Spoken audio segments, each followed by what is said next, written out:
Hatalarım başıma dert oldu. Karanlık gecenin içinde kayboldum. Günahlarım, zaaflarım, her yanda sen yoksun. Bir yanım mutlu da bir yanım hep yoksun. Yok bu hâlime bir çare, bir mehtaba, avare. Şarkımı söyler dururum belki, duyarsın diye.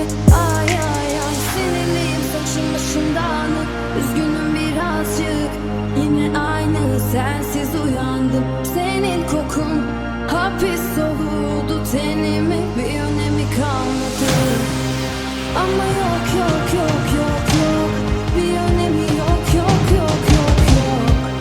Ama yok yok yok yok yok.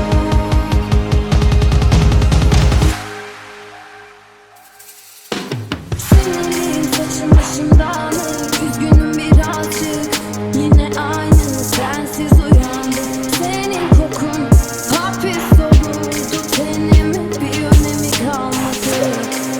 Ama yok yok yok yok yok, bir önemi yok yok yok yok yok. Ama yok yok yok yok yok.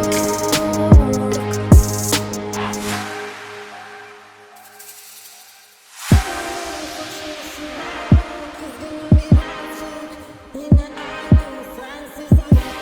Senin kokun hapis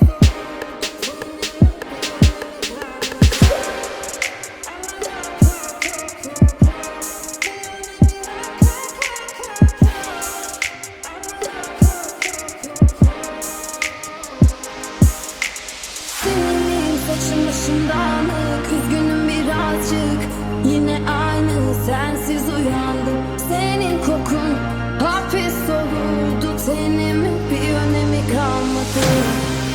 Ama